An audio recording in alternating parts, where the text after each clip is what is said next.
I'd say Tom's the sort of person that he goes out his way to help others. Every week Tom's always volunteering. I mean, he's like juggling his A-levels, working and volunteering, and he's always got time for it, I think.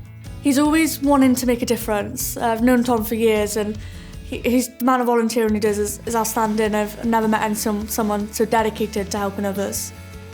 He's a really helpful person. He can be really funny sometimes, and he's done a lot for me through the years, so yeah.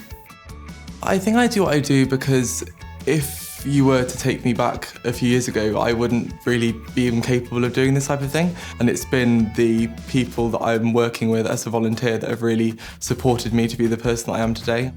The experiences that I've had from here making me who I am, I want to give those experiences back to young people, and that's really something that I think I can do as a young person